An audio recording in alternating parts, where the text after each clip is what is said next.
नमस्कार, मैं अनामिका आप सभी का हार्दिक अभिनंदन और स्वागत करती हूँ। जैसा कि आप सभी जान रहे हैं कि नवरात्र चल रहे हैं और इसमें प्रतिदिन का पाठ लेकर मैं उपस्थित होती हूँ। श्री दुर्गा सप्तशती चौथे दिन माँ कुष्मांडा का पाठ लेकर मैं उपस्थित हूँ। कृपया साथ और सहयोग बनाए रखें। माँ दुर्गा के चौथे स्वरूप का नाम कुष्मांडा है। अपनी मंद हल्की हंसी द्वारा अंड अर्थात ब्रह्मांड को उत्पन्न करने के कारण इन्हें कुष्मांडा देवी के नाम से अभिहित किया गया है। नवरात्र पूजन के चौथे दिन कुष्मांडा देवी के स्वरूप की उपासना की जाती है। इस दिन साधक का मन अनाहत चक्र में अवस्थित होता है, अतः पवित्र मन से पूजा उपासना के कार्य में लगना चाहिए। माँ की उपासना मनुष्य को सहज भाव से भवसागर से पार उतारने के लिए सर्वाधिक सुगम और श्रेयस्कर मार्ग है। माँ कुष्मांडा की उपासना मनुष्य को आदियों व्याधियों से सर्वथा विमुक्त करके उसे सुख समृद्धि और उन्नति की ओर ले जाने वाली है। अतः अपनी लौकिक पारलौकिक उन्नति चाहने वालों को इसकी उपासना में सदैव तत्पर रहना चाहिए। ऋषि बोले, प्राचीन समय में शुंभ निशुंभ दोनों असुरों ने बल के मद में आकर इंद्र का त्रिलोकी का राज्य और यज्ञों के भाग छीन लिए। उन्हीं दोनों ने सूर्य, चंद्रमा, कुबेर और वरुण का अधिकार पा लिया। वायु एवं अग्नि का काम भी वे ही करने लगे।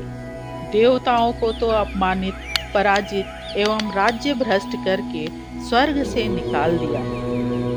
जिनके अधिकार उन दोनों असुरों ने छीन लिए थे, वे सभी पराजित देवता अपराजिता देवी का स्मरण करने लगे कि उस देवी ने तो हमें वर दिया है कि आपत्ति काल में मेरा स्मरण करने पर तुम्हारे महान संकट तत्क्षण में दूर कर दूंगी। यही वरदान विचार कर पर्वतराज हिमालय के पास भी देवता पहुँचे। वहाँ भगवती की स्तुति करते हुए देवता बोले, देवी एवं महादेवी को नमस्कार हो, शिवा को सदा नमस्कार हो, प्रकृति भद्रा को नमस्कार हो। हम संयम उस भगवती को प्रणाम करते हैं। रुद्र रूपा को नमस्कार, नित्य स्वरूपा गौरी धात्री को नमो नमः, ज्योत्सना रूपिणी चंद्र स्वरूपा एवं सुखमयी को निरंतर नमो नमः। प्रणाम करने वालों की उन्नति करने वाली सिद्ध स्वरूपा को नमस्कार हो। दैत्यों की लक्ष्मी, राज्य लक्ष्मी, शिव शंकर पत्नी माता जी को नमो नमः। दुर्गा संकट के पार कराने वाली दुर्गा पारा, सार रूप सारा, सर्व कारिणी ख्याति कृष्णा धूम्रा देवी को निरंतर नमस्कार हो। अत्यंत सुंदर एवं अत्यंत भयंकर रूप उस देवी को बार बार प्रणाम हो। जगत की प्रतिष्ठा रूपा कृति देवी को नमो नमः हो। जो देवी सभी प्राणियों में चेतना कही जाती है, उसे बार बार नमस्कार हो।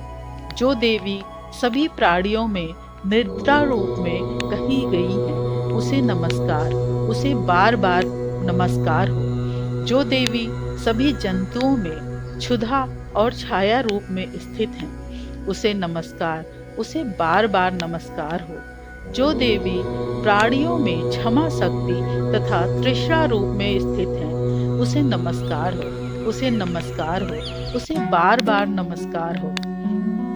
जो देवी सब प्राणियों में लज्जा, शांति और श्रद्धा रूप में स्थित है, उसे नमस्कार, उसे नमस्कार, उसे बारंबार नमस्कार हो। जो देवी सभी प्राणियों में कांति रूप में स्थित है, उसे नमस्कार, उसे नमस्कार, उसे बार बार नमस्कार हो। जो देवी सभी प्राणियों में भ्रांति, कांति और जो लक्ष्मी रूप में स्थित है, उसे नमस्कार, उसे नमस्कार, उसे बारंबार नमस्कार हो। जो देवी समस्त जीव मात्र में वृत्ति रूप में स्थित हैं, उसको नमस्कार है, उसको नमस्कार है, उसको बारंबार नमस्कार है। जो देवी समस्त जीव मात्र में स्मृति रूप में स्थित है, उसको नमस्कार है, उसको नमस्कार है, उसको बारंबार नमस्कार है। जो देवी समस्त जीव मात्र में तुष्टि रूप में स्थित है,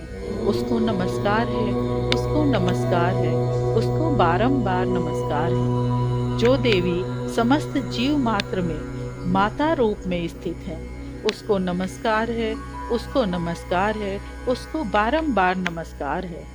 जो देवी समस्त जीव मात्र में भ्रांति रूप में स्थित है, उसको नमस्कार है, उसको नमस्कार है, उसको बारंबार नमस्कार है। जो देवी समस्त इंद्रियों तथा संपूर्ण जीव मात्र की अधिष्ठात्री है और समस्त जीव मात्र में निरंतर व्याप्त रहती है, उसको बार बार नमस्कार है। जो देवी इस सारे जगत में व्याप्त होकर चैतन्य रूप में स्थित है, उसे नमस्कार है, उसे नमस्कार है, उसे बारंबार नमस्कार है। प्राचीन काल में अपने मनोरथों की सिद्धि के लिए देवताओं ने जिस देवी की स्तुति की, इसी प्रकार कई दिनों तक सुरपति इंद्र जिनकी सेवा करता रहा, वह मंगला रूपा परमेश्वरी हमारा मंगल एवं कल्याण करे और हमारी आपत्तियां दूर करे।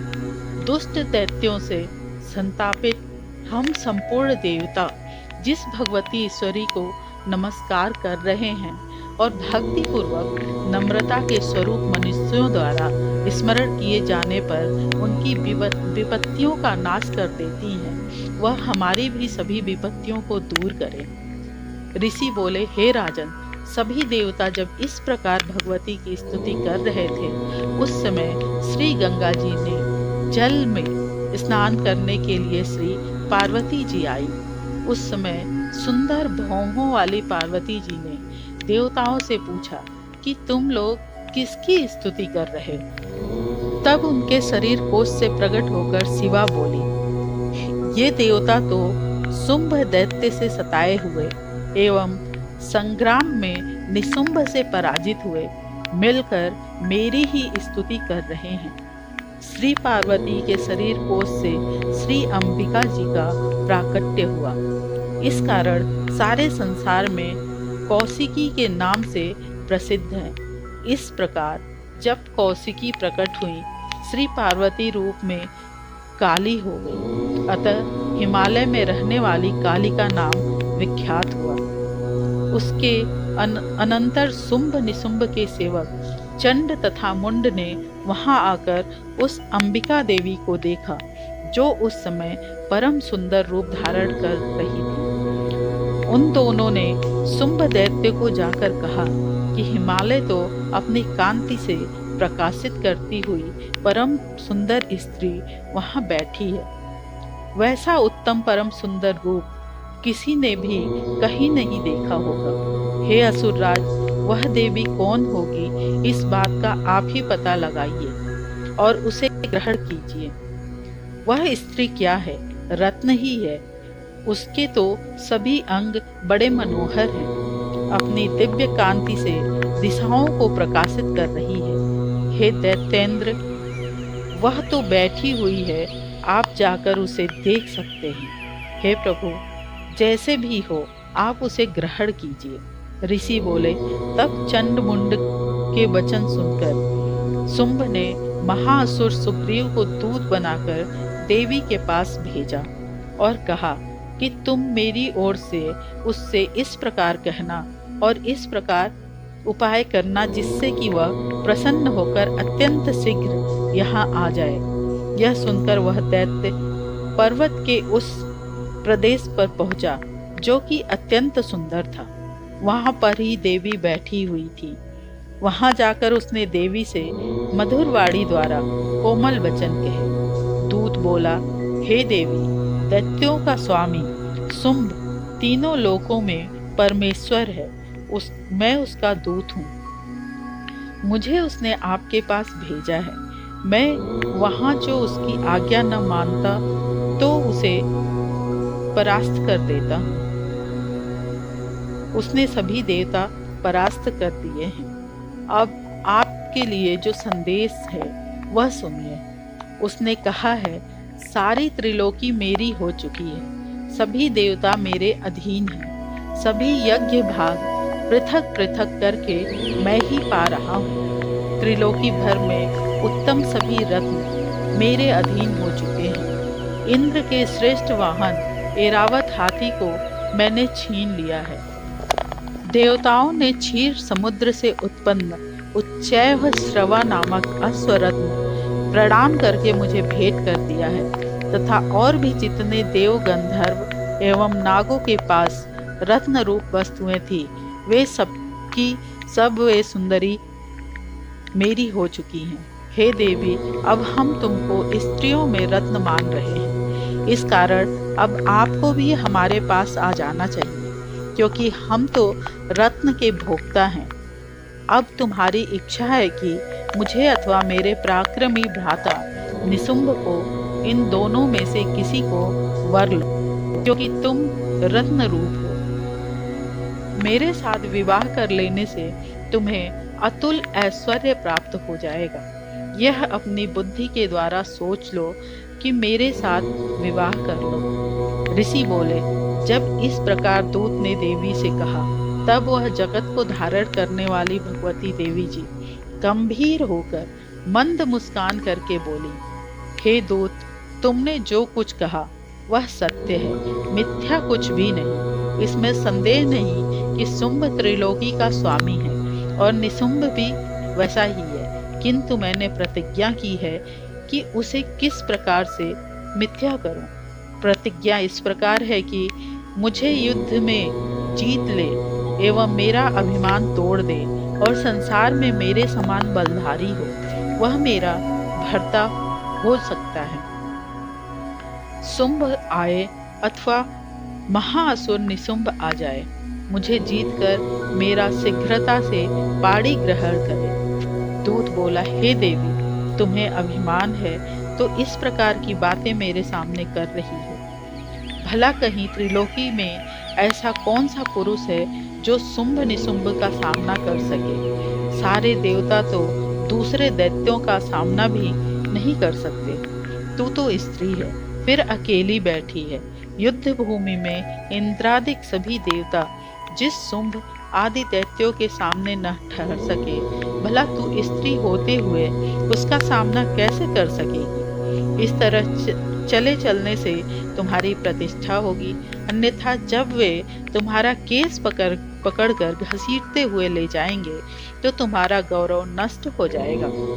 देवी बोली, हे दूत, इसमें कोई संशय नहीं कि शुंभ बलवान और निशुंभ भी पराक्रमी है, पर मैं क्या करूं। प्रतिज्ञा करने से पहले यह बात मैंने नहीं सोची थी। अब तुम जाकर असुर राज को मेरी यह बात कह दो, फिर उसे जो उचित दिखाई दे वही करे। इस प्रकार शुंभ और निशुंभ को दूत ने संदेश पहुंचा दिया। ऋषि बोले, देवी जी का इस प्रकार वचन सुनकर दूत क्रोध से लाल होकर लौट आया और फिर दैत्यराज को विस्तार के साथ सभी बातें सुना दी। दूत के वचन सुनते ही दैत्यराज क्रोध में भर गया। दैत्यों की सेनापति ध्रुमलोचन से बोला, हे ध्रुमलोचन, तुम देर मत करो, अपनी सेना के साथ वहां जाकर उस दुष्ट को केसों से पकड़कर बलपूर्वक घसीटते हुए यहाँ जल्दी से ले आओ। उसकी रक्षार्थ यदि कोई भी वहां दूसरा उपस्थित हो, चाहे वह देवता, यक्ष, गंधर्व कोई भी हो, उसे मार डालो। ऋषि बोले, आज्ञा पाते ही वह ध्रुमलोचन दैत्य 60,000 असुरों की सेना लेकर शीघ्र चल पड़ा। वहां पहुंचकर उसने हिमालय पर विराजमान देवी को देखा और ऊंची आवाज से बोला, अरे तू शुंभ निशुंभ के पास चल। यदि अभी भी प्रसन्नता पूर्वक मेरे स्वामी के पास नहीं चलेगी तो स्मरण रख, तुझे बालों से पकड़कर घसीटते हुए बलपूर्वक ले जाऊंगा। देवी बोली, इसमें संशय नहीं कि तुम्हें दैत्येश्वर ने भेजा है। तुम स्वयं भी बलवान हो, बड़ी भारी सेना भी साथ ले आए हो। इस प्रकार की दशा में मुझे बलपूर्वक ले आओ, तो मैं तुम्हारा क्या कर सकती?